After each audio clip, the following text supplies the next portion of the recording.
Hey everyone, this is Bill Krieger from the Veterans Archives podcast, where we preserve and share the incredible stories of our nation's heroes. Catch us every Thursday at 5 p.m. Eastern on Wreaths Across America Radio, or stream anytime on Buzzsprout, Spotify, Apple Podcasts. Really, anywhere you choose to get your podcast, you should be able to find us. Be sure to like, share, and subscribe to our YouTube channel, and follow us on social media to help us reach more veterans and supporters. We are a nonprofit, and this service is completely free for veterans. Every story matters, and every voice deserves to be heard. Spread the word, honor our heroes, and join us on this mission. Follow, share, and tune in, because their story should never be forgotten. Learn more at veteransarchives.org. We'll see you there. Today is Monday, September 22nd, 2025. We're talking with Jim Lynch, who served in the United States Air Force. So good afternoon, Jim. Good afternoon. Thanks for having me out today. It's an honor. My honor as well. I really enjoyed lunch, by the way. Thank you for that. So we'll just get started pretty easy. When and where were you born? I was born in Brooklyn, New York, at Bay Ridge Hospital. Okay. And did you live in Brooklyn most of your life then, as a child anyway? Yes, I did, until I joined the Air Force on August 28th, 1951. Okay. Well, let's talk a little bit about growing up. Did you have brothers and sisters? I have three sisters. We're all RNs throughout the years. And I have a brother who also served in the Air Force. He's 8 years younger than me. Okay. And where'd you kind of fall in the pecking order? I'm the middle one. Two older and two younger. All right. So you fall in that middle child category. Yeah. Okay. Well, tell me a little bit about what it was like growing up with all your brothers and sisters in New York. It was, my father worked for the New Haven Railroad, but he actually didn't work on the trains. He worked on the tugboats. He was an engineer, and they used to pull barges from New Jersey into New York Harbor, which is very busy, and it was hard to get trains into only so many slips. And I would go on board the vessel with him sometimes, and I had run of the tugboat up and down the river and over to New Jersey. But once the war broke out, World War II, it was restricted, very tight security, and we were not allowed on the boats anymore. But and then World War II, things were pretty different. Things were rationed, and blackouts. You had to have all your lights out. You had to have blackout curtains, and you had air raid wardens. So it was really different living under World War II circumstances. Yeah. What about your mom? What did she do? My mom? Yeah, she a homemaker, or? She was a homemaker, but my father died from an accident early on, just at the start of the war. It had nothing to do with the war. And my mother had a difficult time to keep us 5 kids together with the rationing and then the war, and financially it was very difficult. So we had a tough time for those years until all grown up and went on our careers. Well, and so what was school like for you then? Well, I went to grade school and parochial school, and then I went to a vocational school in New York City. Mm-hmm. And I decided to join the Air Force. I didn't really like New York. It's so crowded, and I didn't like running the subways. And so I joined the Air Force when I was 17, about 17 and a half. Okay. So you graduated high school, though, and then went into the Air Force? Yes. Okay. Talk to me a little bit about your decision to join the Air Force. Why the Air Force? Well, it was really a brand new service, and it just sounded really interesting. Although a lot of people thought we were Greyhound bus drivers with the uniform. I heard that a lot when I was first joined, but it was an honor. And going through basic training, and the one thing sticks in my mind is when we finally learned how to march, and we stood there that evening, late afternoon, and we stood there and saluted the flag. And I really felt like, God, I'm part of a tremendous team here. It was such an honor, and I remember it's vivid in my memory to honor of standing and saluting the United States flag. It was just a great honor. Yeah, there's something about that. Yeah, there really is. And you really feel very patriotic. And I left basic training. I was at Sampson Air Force Base. It was an old Navy base upstate New York on Lake Seneca. Mm-hmm. And it got very, very cold. So we flew down on a private aircraft, and it flew us down to Shepherd Air Force Base in Wichita Falls, Texas, and I went to aircraft mechanic school there, and I was fascinated with that. One of the first airplanes I crawled through was a B-29, and I went up through the tunnel. There's a tunnel to get to the back section, and I went in the tail gunners section. It was all, they'd have heavy green quilting fabric there as a padding, and it was all blood-stained, and I thought, oh my God, some poor soul bought it, and there's nobody could rescue him back in the tail gun of a B-29. But we worked on some jets and reciprocating engines, B-25s, 26s, and T-33s, and so they left and were up to Kilmer, New Jersey, and we were there for almost a month waiting to go out. It was really tough, and the barracks, I went got there late one night, and I was trying to find a bunk, and there was only one bunk available. It was in a private room within the old World War II barracks, and there was a tech sergeant there. He was been home on leave, emergency leave, and he was going back to Germany. And I said, can I use his bunk? Because he was a high-ranking NCO compared to me, one striper. So he said, sure. So all the other bunks were full. So day after day, we kept getting KP. It was really difficult, and on an Army base, it was so busy, and we were just filthy, dirty from working all, and every day KP. So a lot of the guys were annoyed by this, so they got a petition going. They're going to sign a petition.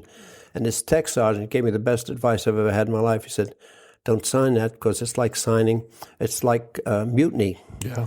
So I said, I'm not going to sign it. He said, oh, you like this? No, I don't care. So anyway, the next day off to KP, we all go, and noticed throughout the day these guys disappearing. I got back to the barracks after KP. Every mattress was rolled up. There was not a personal item in that barracks except my bunk and that tech sergeant. So I guess they were arrested, court-martial for mutiny. Definitely not a democracy, that's for sure, right? Had my attention. Yeah, so, that was great advice that he gave you.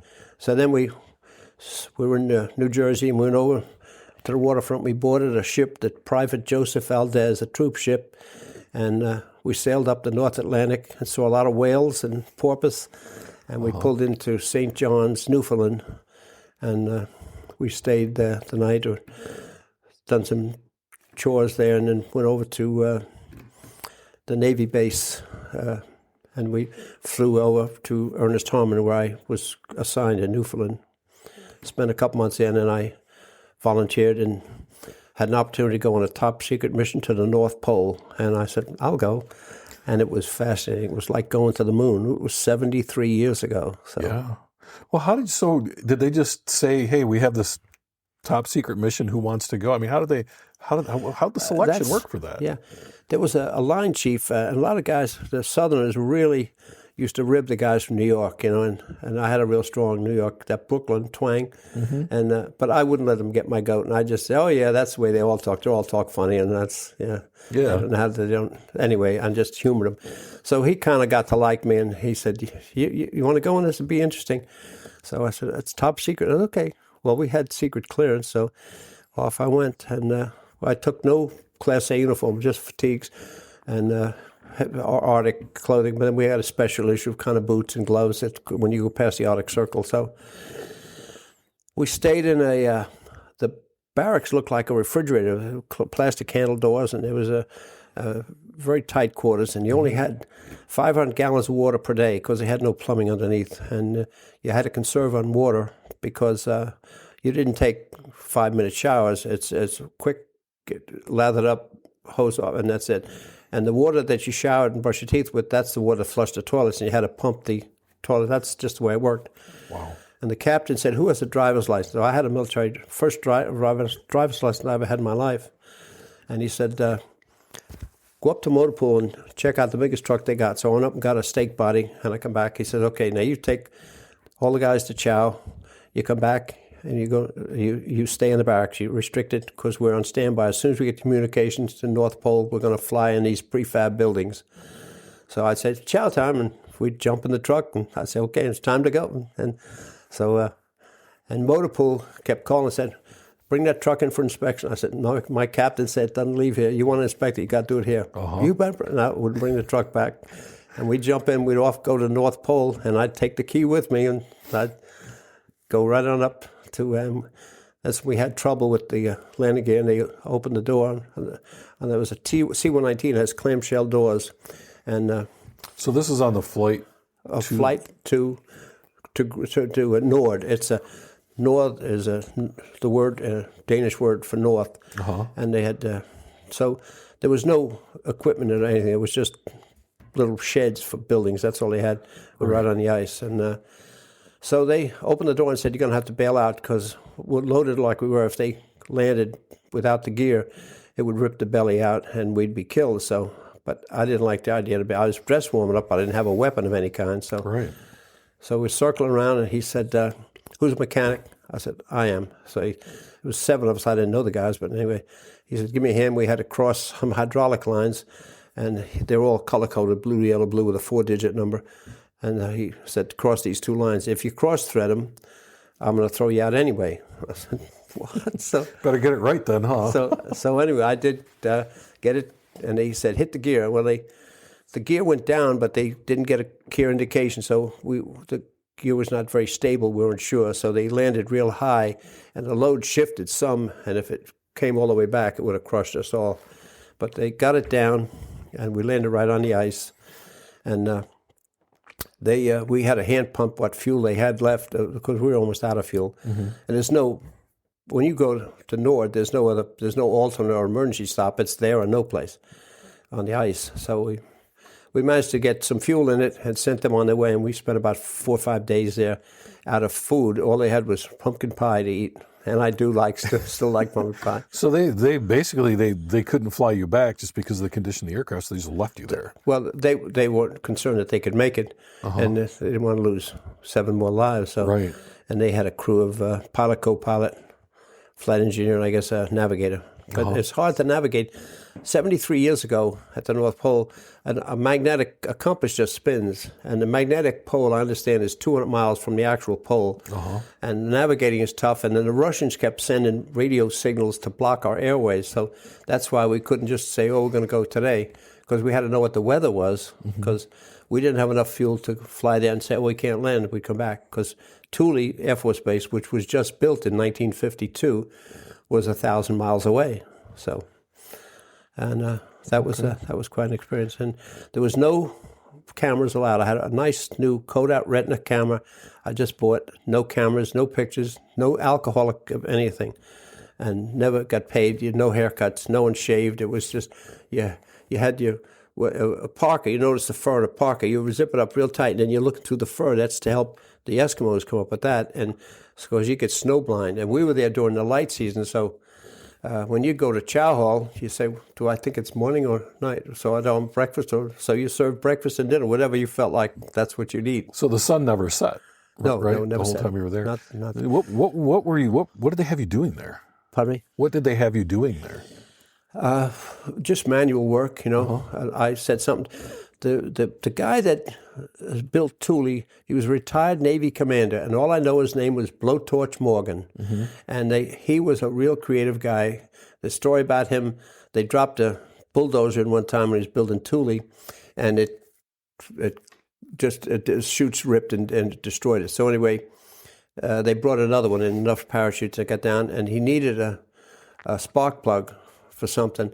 And he made a spark plug out of a piece of broom handle and coat hanger, and jammed it in there and got it to work. But he was a real creative guy. But he called all the shots. He was a civilian now, but they brought him out as and I said something about some food. He said, "Just go chop some ice. We need some water." And I'd chop ice and put it in this old milk can. You had to be small enough to get in there, and we'd put on a burner, a hot plate. Yeah. And so there wasn't much to do, but just stay warm. And you didn't get a medal if you got frostbitten. No. You were government property, and we learned a lot about, how to stay healthy. I mean, just eat properly, and no alcohol at all, and not even to be constipated, because that can affect. And you learned how to always keep your head covered and your hands, because people say, "Well, my head's not cold." Well, your body will work to keep your head warm, so that can then send more heat to your hands, and also. Oh, okay. So really cold weather survival. Yes. Yeah. How long were you there? Well, I was in and out of Newfoundland, Labrador, and Greenland for 2 years. Okay. Now, we also I'd have to go to mainland Canada sometimes to fix an airplane. If American airplanes had problem in Canada, they wouldn't fix it. They would send for us, so they'd send me. So I got to know this Sergeant Yost, the old South Carolina man. He'd say, go get your buddy electrician, another guy from Brooklyn. He said, go fix that airplane. So we'd go over and have to fix a C-54, and they were no rush to fix it. It was like a country club. They even had a still on the base there. Really? And I said, come on, we got to get it. There was no hangar big enough for the airplane.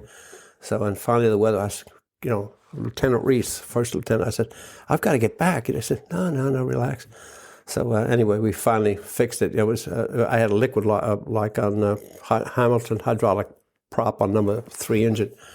And there was a mag drop on, a little problem with it. So we fixed that and got back. And the day we land, my crew was on duty. I said, oh, God, I'm going to have to work then. And he said, I'm glad you hit. We're short-handed. So this lieutenant says to Sergeant, does this man work for you? Yes, sir. He says, well, he's done an exceptional job. If you could see your way clear, give him off today. He said, okay. All right, go ahead. But then sometimes seaplanes in Labrador, they had some air-sea rescues, SA-16s, a twin-engine seaplane, and they used to practice saltwater landings. And sometimes they get in trouble, and one of them got a prop stuck in reverse, so all they could do was back up. So they sent us out by crash boat and in the ocean, and so they had to get back to the base to cover the base, so they left us on the seaplane, and we were a few days getting that fixed, and then getting back to my base, and then my base was socked in, so we floated around the water all night, bouncing around. And then we took on so much water because there's what they call venturis. So we must have taxied or tried to take off for 30 miles, just where. And finally the captain said, I was a skinny little kid then. He said, get in the head of the tail of the aircraft was where the latrine was, the head. Yeah. And there was another hatch. He said, get back in there. And I'm crawling in this little space, and the cables are cutting across my neck back and forth. And they tried to get enough weight down to break that suction. They finally got off, got back. Stuffed you all the way in the back of that plane just to take off, huh? Yeah. So when you finished in that area, where did you go from there? I come back to Andrews Air Force Base in August of 54, and I had a year to finish up my hitch, so they put me on transit maintenance, and also one of our jobs was to take care of the historical aircraft. That was President Roosevelt's Air Force One. They called it the Sacred Cow. The Secret Service gave it that nickname. And also the Enola Gay. I used to go up and sit in the cockpit. I thought, what was that like to punch that button? It was 150,000 people killed instant, I think, and it was always a strange feeling. I come back one day and told me, there's an oil leak on number 2 engine. Go fix it. So I brought an aerostand out there, and it was a push rod leak, and I fixed it. And then General MacArthur's old B-17 was out there. The first jet bomber was a B-43, the strangest looking aircraft, 2 different size engines in it. Really? Yeah, never done much on it, but it was just, we had to make sure they were tied down. There was no cats sometimes get in there, birds that make nests. You had to make sure all the tie downs were good. Of course, you had them secured to the ground. There was a P-82, I think it was 2 F-51s put together, and there was a few others. There was a couple of Navy aircraft were there, and they were waiting to go to the Smithsonian. Mm-hmm. So you got to see some really interesting things that most people don't see. Yes. Yeah, I can't even imagine seeing Enola Gay. I mean, that would be to sit there where the pilot sat. That's incredible. I'd sit in the cockpit, and I think it was just, that was in 1954, the fall of 1954, and I think, oh my God, I didn't realize then how historical that was. But they dropped that bomb. That was the first bomb, and then the boxcar was the second B-29, and it dropped the second bomb. On the first one was Hiroshima, Nagasaki, and then that's the one that they dropped the bomb there. That was the second bomb, and Hirohito still wasn't going to resign. Right. So finally, they did have a third bomb, which I just reached. I have a picture of that. That was on the internet, and I guess they finally realized we don't need another third bomb. But they didn't want to hit Tokyo, I guess, because it was such a But they say it saved 1 million lives, American lives. Mm-hmm. So, but yeah, that was quite an experience. So you finished out your time in the Air Force at Andrews. Yes. And then, so what did you do when you got out? I took a job in civilian life for about 6 months, and then I heard about the National Guard hiring, so I went down to the Air National Guard, and I signed up, and I became a crew chief on F-86 Sabre jets, North American made. And I'd done that for a few years, and then I went in and worked on inspections. And then... now, was this all right there at Andrews still? Pardon me? Was this right at Andrews still? Oh, at Andrews, oh yeah. Okay, yeah. okay. We'd go to a summer camp down at Travis Field in Georgia, Savannah, Georgia, back and forth. And then... But I was full-time in uniform that whole time. Everybody thought I was military, active duty, but they didn't understand. I said, no, I just worked for the Guard. I was a civil service employee, and then the weekend warrior. And I got, working for the Guard in D.C., we got called to active duty. I've been deputized with all the inaugurals every 4 years, so the different presidents that were served, I'd be walking a beat, and then President... Kennedy's assassination, of course, I was in the honor guard for his funeral, which was such an honor. In fact, 125 of us showed up, and they said, we only can have 90. And nobody, you can drop out, you still be paid. Nope, nobody moved. So he said, all right, from this rank over, you're out of here. So they just couldn't march. We didn't have room for them. We marched behind the Navy band, and I've been in a lot of parades, but never in a funeral. And a funeral is so different because it's such a slower cadence, right? And you just can't forget for a moment. And the Navy band played magnificently. I mean, you don't miss a beat or a sound. And the sound was bouncing off the buildings. It was like your head was inside of a stereo.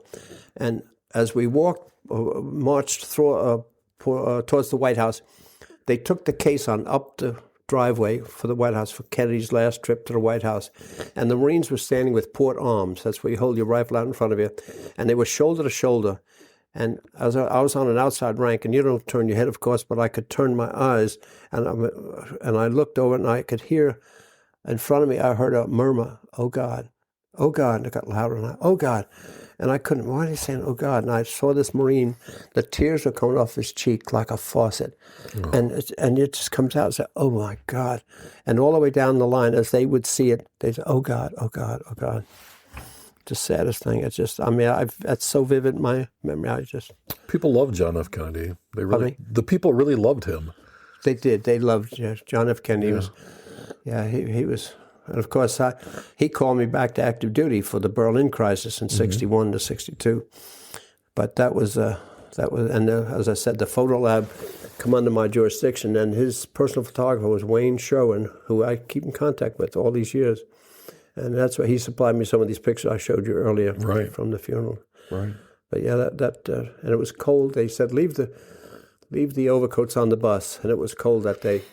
And they marched across the 14th Street Bridge, and you're supposed to march across the bridge, route step, and I could feel the bridge swaying. But it really was a really cold day. And when they went to a church in town, I forgot the name of the church, a Catholic church, of course, they had a mass, and everybody, the dignitaries, all walked in that funeral procession. They didn't ride limousines. And here we are standing at a parade rest, and there's in front of me Charles de Gaulle, President of France, Haile Selassie, the Emperor of Ethiopia, Ted Kennedy, Sergeant Shriver, now President Johnson, and all of us. I said, oh my God, I could reach out and touch him. And I was just part of it. Such a historical moment. Yeah. It was really sad. It was. And people sobbing. I worked... my final years with the Guard, I was in 3 years in maintenance control, so I was in charge of the maintenance on a fighter squadron. And on the way home that day, because I knew, and I taxied around Air Force One many times, on Kennedy, and people, you'd see people stop their holding their steering wheel, sobbing and tears coming in their eyes. But the one time when I was taxiing around, this of course before his death, I was taxiing around, and Andrews has two runways parallel 1028s, the west and east, and I was in the taxiway between and holding short aircraft coming and going, and I heard Air Force One say, Andrews Tower, this is Air Force One, we're ready to taxi. And a young fellow at the tower, I could tell he was young with his voice, he said, you'll have to hold short. We have aircraft on final. And the pilot very calmly comes back, this negative, Air Force One does not hold. Roger, understand. And he proceeded to taxi. He didn't know who he was talking to at first, did he? No. Oh my gosh. Yeah. So how long did you serve in the Air Guard? 10 years. Okay. And all at Andrews Air Force Base? Yeah, although we traveled a lot. I've been out to McCord Air Force Base and Fort Lewis and out in the West Coast and Savannah, Georgia, a couple to Alpena, Michigan, Wisconsin, Folkfield. Okay. So, yeah, I spent a lot of time. We spent a lot of time traveling and fixing airplanes. And I once went to Lake Charles, Louisiana. My airplane had nose gear collapse on a landing. So I was out there to fix it. And being a security tight SAC base, it was really tight. And they had a couple of people changed in a booster pump and didn't disconnect the electric leads and had an explosion. I guess it must have killed them, but blew the side of the airplane out. They had B-47s. They lost, I think, 7 B-47s. Wow. And fuel, and I don't know what the capacity was, thousands of gallons, and fuel was running down like a river. And they evacuated the base because they said there was some high-powered weaponry on it. So, but yeah, when I was in the hangar, when it first happened, the grates and the drain just popped up with the explosion. The concussion was so powerful. Yeah. That must have been a little scary. It was to evacuate a base, yeah. So, yeah, I'll bet. Yeah. So, you served your time, you did your active duty and your reserve time. So why did you leave the Air National Guard? Well, my wife was home taking care of the children, and we had... we had some health problems with the kids, and we were traveling all the time. We were just living out of a duffel bag. I might as well have been on active duty. It was just and get deputized for everything in the Civil Rights March. When Martin Luther King made his famous speech, "I have a dream," I was in the middle of that. And we were concerned. We didn't know what was going to happen. It turned out to be a very beautiful and peaceful day. Yeah. There was a guy, Norman Rockwell was his name, I think. He was a radical wacko, and they thought he's going to create a lot of problems. So they just formed a big circle of guardsmen around him and wouldn't let him do anything. But it turned out that the biggest thing I had to do was treat a lady for first aid. She had passed out and scraped up her knee, and she was fine. But and it turned out to be a beautiful day, but we didn't know what to expect. Yeah, so you just never know. And I was, it's just hard, traveling all the time and trying to, and it's hard on the wife. A lot of marriages suffered, because of we're being called on so much. That's why I'm concerned about now. Things today, the guardsmen are going to just wear out. You just can't keep hollering wolf. Right. So where did you meet your wife? On a blind date. Oh, well, tell me about this. And at the barracks at Andrews Air Force Base, I was had about 3 or 4 months to finish up my hitch, and it was a roommate, Jimmy Falgot, and Jimmy knew I had a car, and he was dating this girl, Mary Lou Perry, and he said, "You don't want to go on a blind date?" And I said, "Meet her sister." And that's Rosemarie. So I said, okay, because I had a car. So I went over and we went to a drive-in theater or something, and that's the love sparked, and the rest is history. But Jimmy Falgot went off on an interesting trip. They were looking for 2 senior aircraft mechanics, and the only 2 in the squadron was he and I. You had to be white, Catholic, single, high school graduate, senior aircraft mechanic. And you were going on a special mission to Spain to serve with the embassy, flying into South Africa. And you got a civilian clothing allowance of $300. Well, back in 1954, that was a piece of change. It's a lot of clothes. Plus you got a re-up bonus. And I said, I'm in love, and I'm not going. So he went, and I never heard from him. I'd love to know how that turned out. Wouldn't it be great to hear his story about that? Wouldn't it? Yeah. Yeah. So when did you how long did you date before you decided to get married? Well, we met, it was probably the fall of 54 at a little drive-in restaurant, and it was just kind of coincidental. I'd seen her there before, and then Jimmy Falgot introduced me, so that's how it all started. And then we were married July 7th of 56, so about a year after we met. Yeah. So, yeah. And been married ever since. Yeah, we've been married 69 years. Wow. July 7th, yeah. We have 4 children and 15 grandchildren and great-grandchildren, yeah. So you keep busy these days, then? Yeah. I stay busy. Well, I'm a volunteer. I've been doing funerals now with an independent group in Florida, Marion County, Memorial Honor Guard, and I've done probably about 500 to 600 funerals over the last 10, 12 years. Wow. And I do them here at the VFW too. Okay. I've done Mel Tillis's funeral, Honor Guard, of course, John F. Kennedy's. Yeah, I saw the pictures from the Mel Tillis, Yeah. which is interesting because I kind of grew up with his music as a kid, so I remember that. So yeah, he was interesting. Yeah. And in his obituary, there was a pamphlet made up, and his mom said that apparently the stuttering works on, I think, the left side of the brain, and singing, as that's why he wouldn't stutter and he would sing. So, but he was a super guy. A lot of people in Ocala knew him, and they kept saying, "I'll introduce you sometime." I'd like to person. I've seen him in person out at Branson, but I never chatted with him. But yeah. And anyone kind of listening to this who's never heard of Mel Tillis, they should listen to an interview with him and then listen to him sing, because he had a beautiful singing voice. Oh, he did. He could really sing. Yeah. So kind of going back a little bit, so you're married, you're having kids, and it's time to not be in the military anymore. Well, when I was in the military, I started a home improvement business. She had a nephew or a cousin, I guess it was, and Jerry was he worked for a home improvement company in Washington, D.C. And we bought our first house, and he said, "Do you want some storm windows?" And I said, "Yeah, I'd love to have some." So he hooked me up, and we got some storm windows, and I had a neighbor up the street wanted some. I said, "Jerry, you want some windows?" Okay, so we sold him some windows, and that started my company. He said, "Well, I don't want to be part of it." He says, "I'm moving to California with my dad. We're going to raise chinchillas." I said, "Okay." So I kind of got into windows and doors, and I'd done that for, 62, 63, 64, 65. So about 4 years, almost 5 years, I was doing it part-time with the Guard. So I sold a lot of the people within the Guard, and I started doing, more major things. And so in Vietnam was breathing down my neck, and it was tough on the wife, taking care of children, health problems. They had some surgeries, and so I just, my time was up and I got out.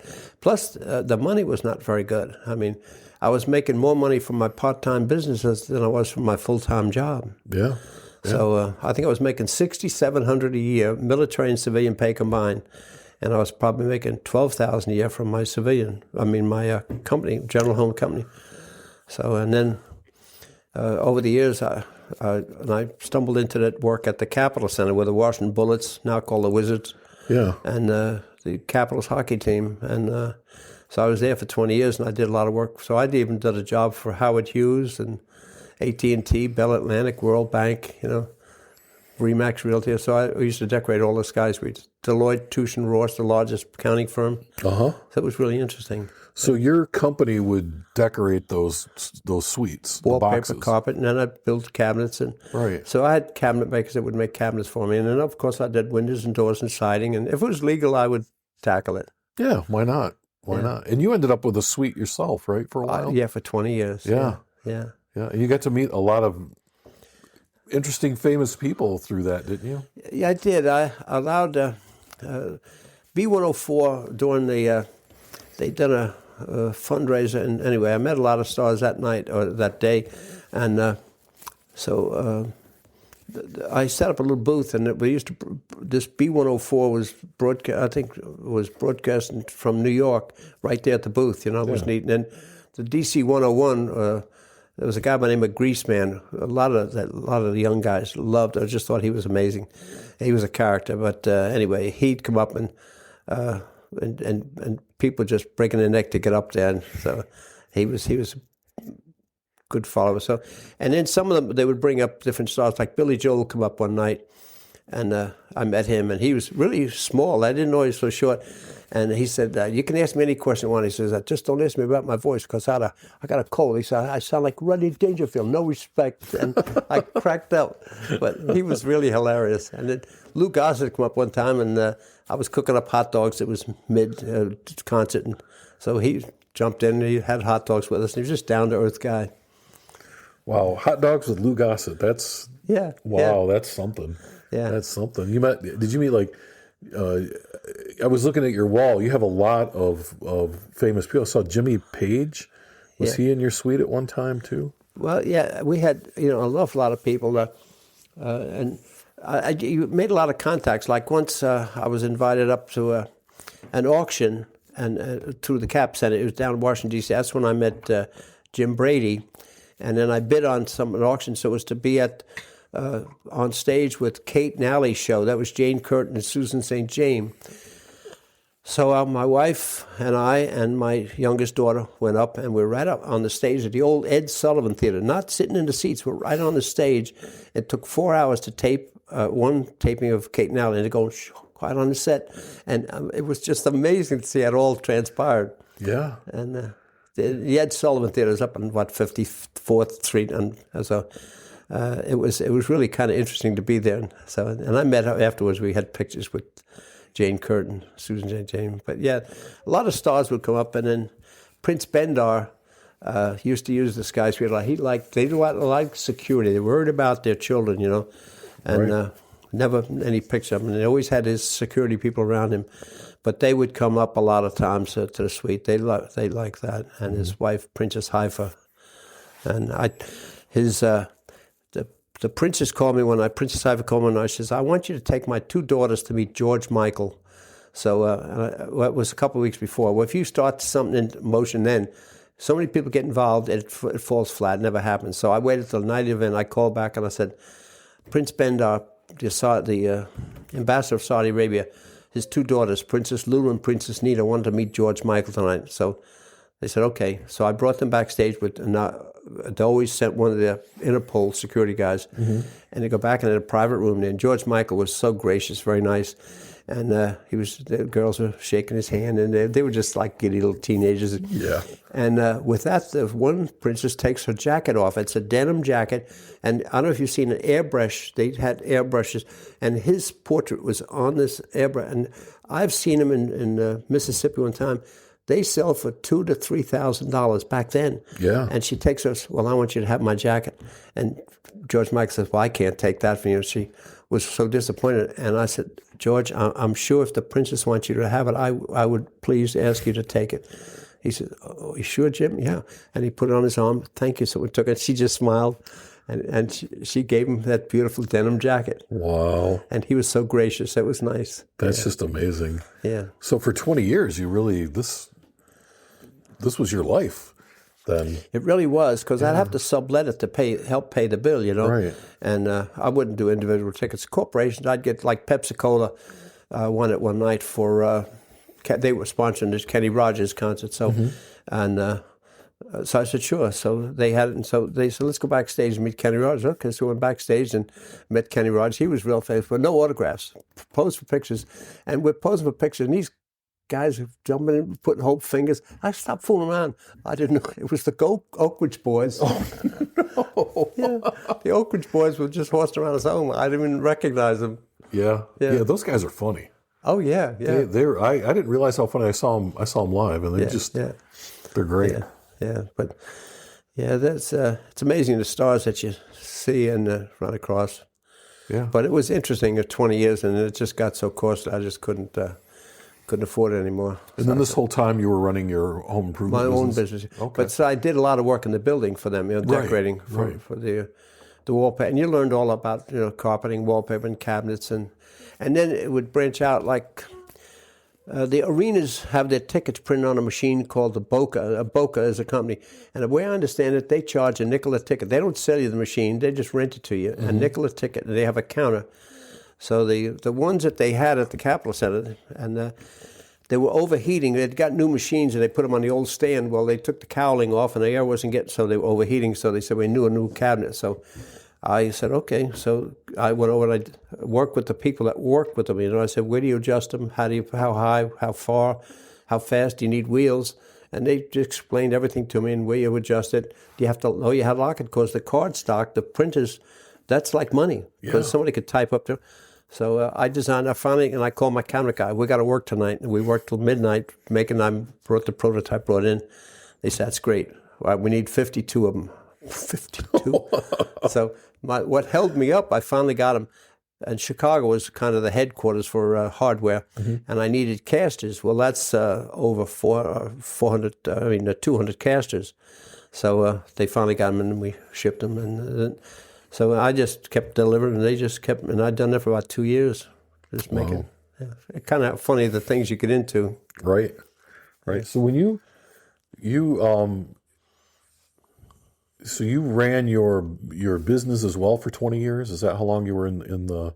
Well, I had my business for 42 years. 42 years. I shut it down in August of '04. Okay. So you were in the same area for 42 years then? Yes. That whole time? In southern Maryland, just outside of Washington, D.C. Mm-hmm. I moved to southern Maryland, but I kept the business going for 52 years. Never declared a loss. Yeah. Never got big, just stayed small, just the KISS principle, keep it simple, stupid. Right, it seems to work. Yeah. Right, absolutely. Yeah. So what did you do when you closed up shop? Let's take a quick break. Hey listeners, we need your help to keep the Veterans Archives podcast going. We're a nonprofit dedicated to preserving the stories of our nation's heroes, and we provide this service completely free to veterans. Your support helps us record, share, and archive these incredible stories so future generations never forget the sacrifices made for our freedom. Every donation, big or small, makes a difference. Visit veteransarchives.org to contribute today. Help us honor their service by ensuring their voices are heard. And thank you for your support, and thank you to all the veterans who have served our country. Well, we moved up to Michigan. So we had a waterfront property, and I think I paid $155. It was right on the Patuxent River. It was a good buy. I got a bargain on it, and I sold it for $700. So we cleared about $500,000, and there was a tax where you after age 62, you didn't have to pay capital gains, right, which really helped us to retire, because I did have money set aside in IRAs, but so that made us, so I just shut the business down. I thanked General Holmes, said, that's it. Yeah. So, yeah. Wow. When I selected the name, like, if a guy opens a business as well as Charlie Jones Window Company, well, that's all Charlie Jones probably sells. And so I thought I'm going to branch into real estate. So General Home could have been real estate. So over the years, I did sell fence, carpeting, windows, doors, shutters, siding. And then sometimes I get involved in Abe Pullen, who owned the Bullets, owned a company called, I'll think of it. Anyway, he was working on video conferencing. So they needed a cabinet built. This guy had invented this system, and they were bankrolling him. Mm-hmm. So I designed a cabinet for him, and I got involved in it. So we had to apply for an international patent. It cost us $15,000. Anyway, I did that for a few years, and we were going to go to a big conference up in New York, and all of a sudden Abe Pullen said, he pulled the plug, said, I'm finished with it. And never went any further. But I was involved in this, building this video conference. And we had a copy of blueprints from back in 1929 from the patent office. Uh-huh. And they some TV stuff and information all about television was back in 1929. I had no idea. Yeah, some of those ideas take a long time to, you got to be ready for them, right? Yeah. Yeah, absolutely. Yeah. So you closed up shop, you sold your house, and you moved. What brought you to Michigan?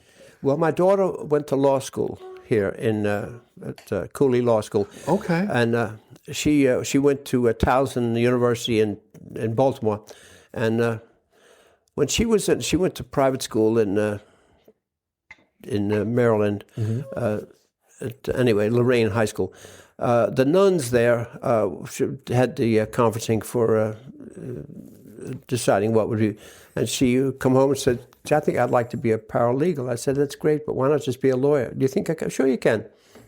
Never put her blinders on, went right through college, 2.5 years, knocked out the 4 years, went to law school, became an attorney, and then first passed the bar, and then she found out the Foot Hospital in Jackson was looking for an attorney, and she thought I'd be on staff, but no, they didn't have a legal department. Their premium, as I remember, was for insurance jumped to $10 million a year, And that was just going to break them because they grouped their hospital in with all the ones in Detroit, which had much higher risk of lawsuits and all. So they hired her, and she had worked pre bono for a while, but so she knew about self-insuring. So she set up a corporation in the Cayman Islands, and so she had them put $3 million in a reserve account, and the biggest lawsuit they had was $50,000. So that first year. So the next year, so for 3 years they have $9 million plus interest, so they didn't have to pay any more insurance. Wow. And that saved them. Genius. Yeah. So you moved up here because of your daughter? We moved up here in August of '54, and we lived at a senior park up here, just trying to find our way around. And we lived there for about 3 years, and we knew this house was coming up. So it was August of 2004? 4. Yeah. Okay. 2004. All right. And we lived there for 3 years, and we found this and moved into this. We bought it in October 07. So we were only here about a month, and we took off to Florida, and we come back, and then we started working on it. So some of the other things that we talked about too before the interview was that you were an honorary colonel was it in the National Guard? And so I got out of the Guard in 1966, early in '66, but I'd gotten to, I used to help with the recruiting. So I had the Sky Suite, so I would help let them have a party and to honor some of these top recruiters. And Cal Franklin was a 2-star general appointed by President Reagan. They were friends back in California, and when Reagan was governor. So anyway, I got to know him, and he asked me to serve on a committee. ESGR stands for Employers Support of the Guard and Reserve. So, and I did do that. So I served with them over 20 years. I was an ombudsman for the District of Columbia and helped guardsmen and reservists if they have a problem with their employer because of their military affiliation. So during that time, he made me an honorary colonel in the Guard. So and we were having a luncheon over at the Armory, and Ed Meese, the Attorney General under Reagan, was sitting next to me, and he pinned on my colonel's pin, and I said, "Wow, the Attorney General." So I asked him for a picture of him, and he signed it for my daughter, who just was an attorney. So she's tickled; she's got it hanging her off. I've got quite a few nice pictures from different attorneys, and Sandra Day O'Connor, I got one signed from her, and so it was kind of neat. But he was very pleasant, and he was an honorary general in the Guard, and so I served with him for a number of years. So through your work in ESGR, though, you met a lot of different dignitaries then, correct? I mean... Yeah, you would. Well, we'd go to different bases, and they would roll out the red carpet for you, meet the commanding general of different bases and all, and you'd get invited to an awful lot of banquets and dinners and luncheons and privy to a lot of affairs at the officers' clubs and all. It was very nice. And then the Marines might sometimes take in a beach assault in a landing. One time in Mississippi, we come up right up on a beach, and people out on the beach, and what the heck? They thought it was an invasion or something. Right. And I've got pictures of that. And then, of course, I knew a lot of the people on the general's airplane, so I knew these crew. And a lot of times I'd ride in the cockpit in the engineer's seat, so it was kind of neat. And but the trips were amazing, and we went out and laid buoys with the Coast Guard on some of those trips, and you've probably done some of these trips. Yeah, so the ESGR does the boss lift, is that?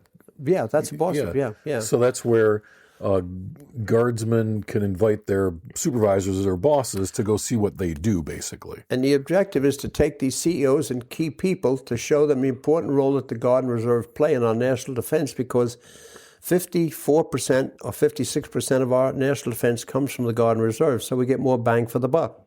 Right.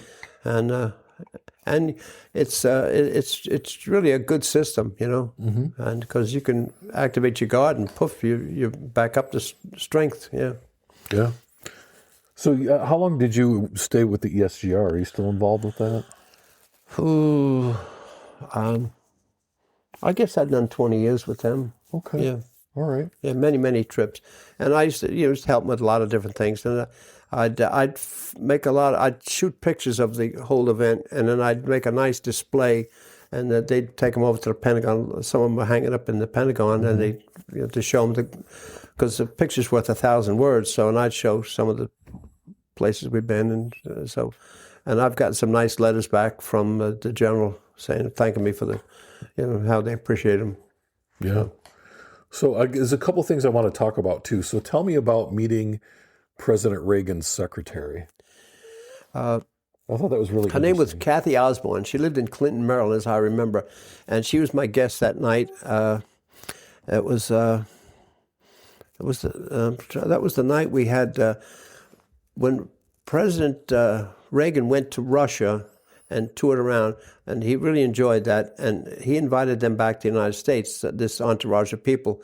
One of them was General Bolyatko, who worked on the peace negotiations, and he was my guest and spoke broken English. But anyway, Kathy Osborne was there, and she was standing at the bar, and I said, how about a signed picture from President Reagan for my daughter? She said, sure. So I asked for my card, and I gave her the card, and Peter Rozelle was the acting press secretary because James Brady was shot, but he still was alive, and so anyway, he was acting. So she handed the card to Peter and said, "Peter, take care of that." And he said, "Sure thing." And on the way out, Mr. Lynch, I'll be sure to get that picture out. And sure enough, they did.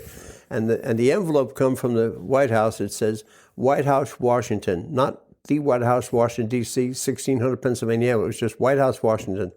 And my daughter was, and her secretary said, "Was there something from the White House?" And my daughter said, "Well, open it." "Yeah, but it's from the White House." My daughter says, "Open it." So she opened it. It was a signed picture. And said, "Oh my God." That's incredible. Yeah. Incredible. And you met Colin Powell as well, didn't you?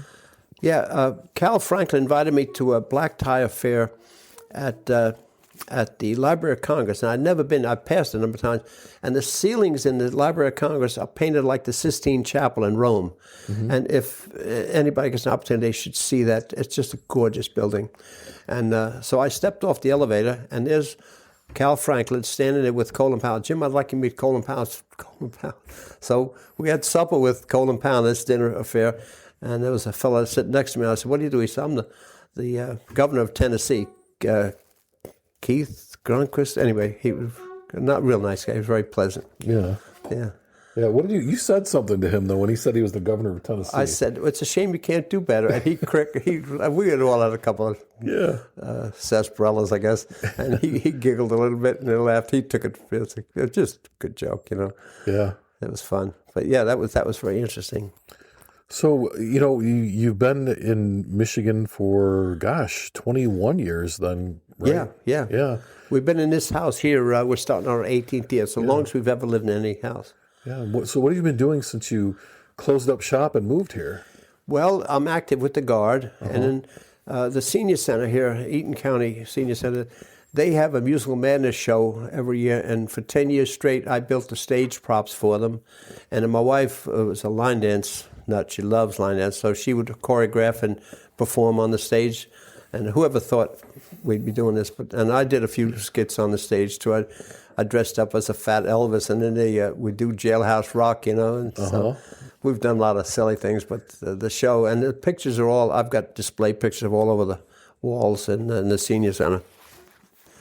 It was neat. So just keeping yourself busy then. Yeah, and then fishing in a lake out here. Yeah. And it's good fishing. And I just keep it up, keep the beach a nice beach, and I keep that up. And of course with the VFW, and I do that. And I supply them a lot of pictures. I frame up a lot of things for them, and they have them hanging in the hall. When we did that funeral for Francis Flaherty. Yeah, so tell us a little bit about the funeral for Francis Flaherty. Francis Flaherty was an ensign in the Navy before World War II. He was in Hawaii, and the Japanese attacked Pearl Harbor, and he was on board the Oklahoma battleship. And he was below deck, had a flashlight, and he helped to rescue, because the lights were out from the explosion and being hit, torpedoed. So he rescued, they think, a couple hundred people, the way I heard it. And then there was still a couple hundred more below deck, and the ship rolled over, and I guess they were all drowned. And so he was given the Medal of Honor posthumously. And they raised the ship up in 1943, as I remember, and they took the remains off and put them in a grave, one of the bowls in Hawaii. And so then they took the ship out to sea and sunk it because it just was not salvageable. And over the years, with modern DNA testing, they were identifying the remains. And police escort about 3 years ago, we were sitting up at the concert at the courthouse on a Thursday night, right here in Charlotte, and we saw them coming. They had the remains. So the next day they had the funeral, and of course we were with the honor guard, and we were right in the midst of it. It was a huge turnout, hundreds and hundreds of people, motorcycle groups, and so we were right there in the center of it, and with the flag draped casket, and it was just such an honor, and it was all over the TV, and I made up a nice display, and it's hanging in the halls at the VFW. But we were honored to do that. And that's the first time I did a funeral for a Medal of Honor recipient. The Medal of Honor started in Lincoln's time, in 1865 or thereabout before. And I think there's only been 2,500 to 3,000 Medal of Honors given. So it's a pretty small percentage. Yeah. So it's an honor to have done a funeral for a Medal of Honor recipient. All the guys that I've done funerals with have never done a Medal of Honor recipient. Like, because we've done a lot in Bushnell, Florida, which is a huge cemetery. It's over 500 acres, and I don't know how many graves are there. Mm-hmm.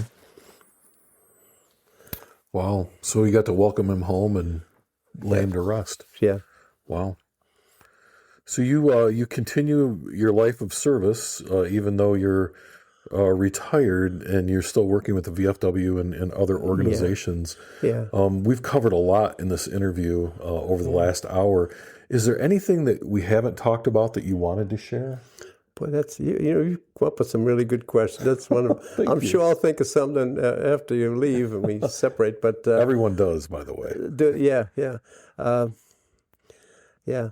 Well, I just think back as a boy. I was a Boy Scout, and I loved camping as a kid. And I'd go over to Staten Island, which they finally built that Verrazano Bridge. They said never could be done because the Verrazano Bridge is from the main support to the other. It's 1 mile. I clocked it. It's 1 mile over water, and when I grew up in New York, they said they'd never be able to build a bridge. Well, never say never. But then I'd go camping over there. It was just one of our loved Boy Scouts, and I caddied a lot as a kid on a golf course. That was a good source of income. It was hard work, but yeah. And I worked a lot of different jobs. Been blessed, really, because, grew up dirt poor and struggling, but we've made it. It's got to be a good feeling to think about that and to think about where you're at today.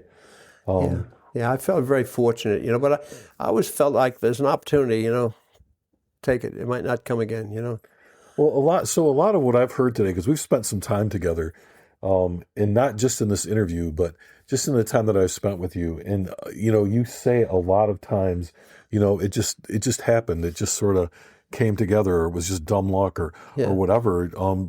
Do you think though that everything happens for a reason, or do you think it is just dumb luck? Yeah, I'm sure God must have a hand in it, Yeah. I look back at my mistakes I've made, but I would, as far as the service, I would do it again. I don't know why more young people don't, And it really, the first thing you notice when you go in, it's not you boys, you men. And I said, men, wow. And I was so moved. But when I stood and saluted that flag of the United States, and I said, wow. It makes me tear up. Just that moment was so powerful, And I don't know if people never experience that, but and I get so offended when I see somebody flying a flag upside down or desecrating the flag.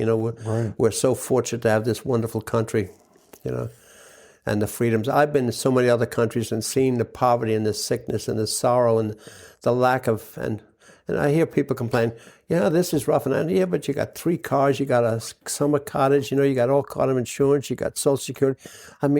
And here you're complaining. Your kids get great education. Just drive around Michigan here and see how beautiful this state is, Yeah. Problems, sure, we all have problems, but not like other countries, though. You saw some of nitty-gritty about Russia. And I see on YouTube a lot, oh my God, the lady talking in the apartment, we haven't had heat here for 6 months, and I mean, terrible. 65% of the people live in apartments, and it's all government-owned, and, Yeah.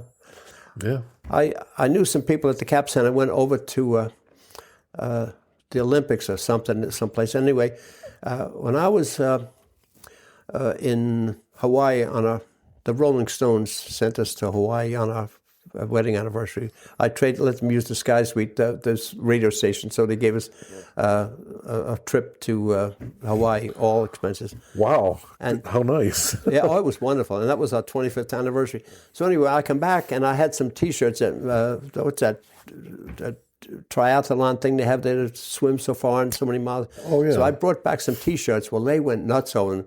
And I got talking to this one girl. She says, look what I brought back from Russia. It was a big piece of toilet paper. I said, so what's that? She put it in the bulletin board. There were splinters of wood in the toilet paper. Yeah. Russian toilet paper. What does that tell you? That's rough. Yeah. I mean, some of the things, you go to a hotel, they said they have plenty of big cakes of regular hard lye soap and all, but they don't have any facial soap. They're oversupplied in this, and it's crazy. Question at the end of an interview, and that is, for someone listening to this years from now when neither one of us are still here, what word of advice would you give to people, or what would you want them to take away from the way you've lived your life? Take an opportunity when you get it, and go for the gusto, and just, if you think you can't do something, you probably can't. If you think you can, you probably will. But go for the gusto and don't let life pass you by. I mean, no matter how old you are. I'm 92 years old, and I enjoy life to the fullest. And why not? And people say, well, I don't want to live that long. Wrong. I enjoy life. This is fantastic. So. Well, great. Well, thanks for sharing your afternoon with me. I really appreciate it, Jim. Thank you very much. That's a wrap for this episode of the Veterans Archives podcast. We truly appreciate you taking the time to listen and honor the incredible stories of our nation's heroes.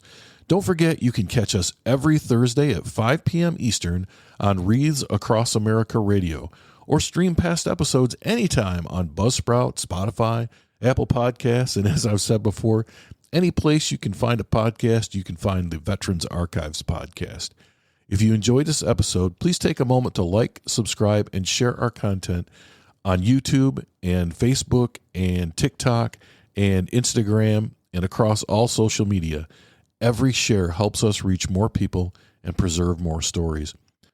The Veterans Archives podcast is a nonprofit initiative, and our mission is simple: to give veterans a voice and ensure their stories are never forgotten.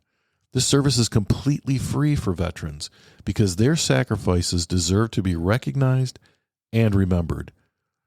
You want to help? Follow us, spread the word, and if you know a veteran with a story to tell, send them our way. Visit us at veteransarchives.org to learn more about how you can get involved. Thanks again for tuning in, and most importantly, thank you to all the veterans and their families for their service and sacrifice. Until next time, take care, and we will see you on the next episode of the Veterans Archives podcast.